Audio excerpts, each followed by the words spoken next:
Okay, a major disruption potentially on its way. Let's come to the issue, and because we're talking religious dimensions here, there are those who've been concerned and saying more openly around some of the Dreamtime religiosity, that it is very similar to pagan practice, and we're always very cautious around that because we want our Indigenous brothers and sisters to be able to make that sort of deliberation as to what is a pagan practice and what can be an acceptable cultural practice. But Bob, your thoughts here on the issues around the pagan challenges? Well, Neil, I think probably the thing that would settle that question in most people's minds is to read directly from the Uluru Statement from the Heart, which says, "This sovereignty is a spiritual notion.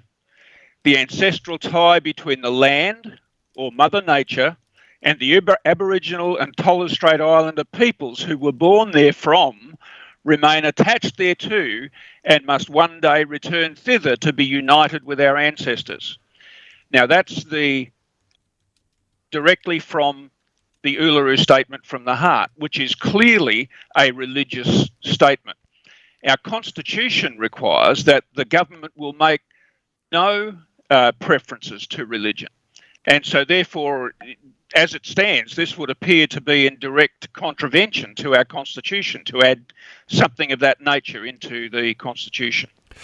Before we go from this, I'll come back to Augusto because, interestingly, isn't it, 6 in 10 Aboriginal people are saying, yes, we are Christian, and I'm pretty sure that comes from the last census. So 6 in 10 Aboriginals are Christian, who might actually feel as though something like these three elements of the Uluru Statement taking almost a contradictory position to what a Christian might take in bringing this sovereignty in line with a spirituality that some will align with a paganism. Any thoughts here on how those Christian Aboriginals, those who've identified as Christian, may actually be under attack from those who want to take them back to some level of paganism? Absolutely, Neil. And the Prime Minister has made the point very clearly that the voice is derived from the Uluru Statement from the Heart. And as the Reverend Bob Gregory refers to, this statement is inevitably associated, if I can say, with a spiritual dimension.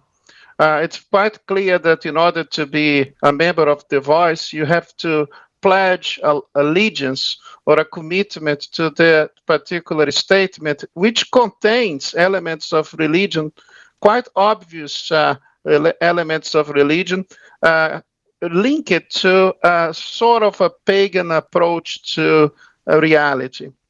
This is in contradiction with Section 116 of the Constitution, which says that we should not have in Australia the establishment of religion, and you should not be exercising spiritual activities. And that's exactly the point that some of our brothers and sisters in the Aboriginal community have a concern about, that this thing is actually instituting a religion and by doing so, violating our Constitution. The Constitution is being violated in the process via the disregard of Section 116 of the Constitution. Okay, thank you so much to Sterling, and let's continue to take some calls on 1-800-316-316.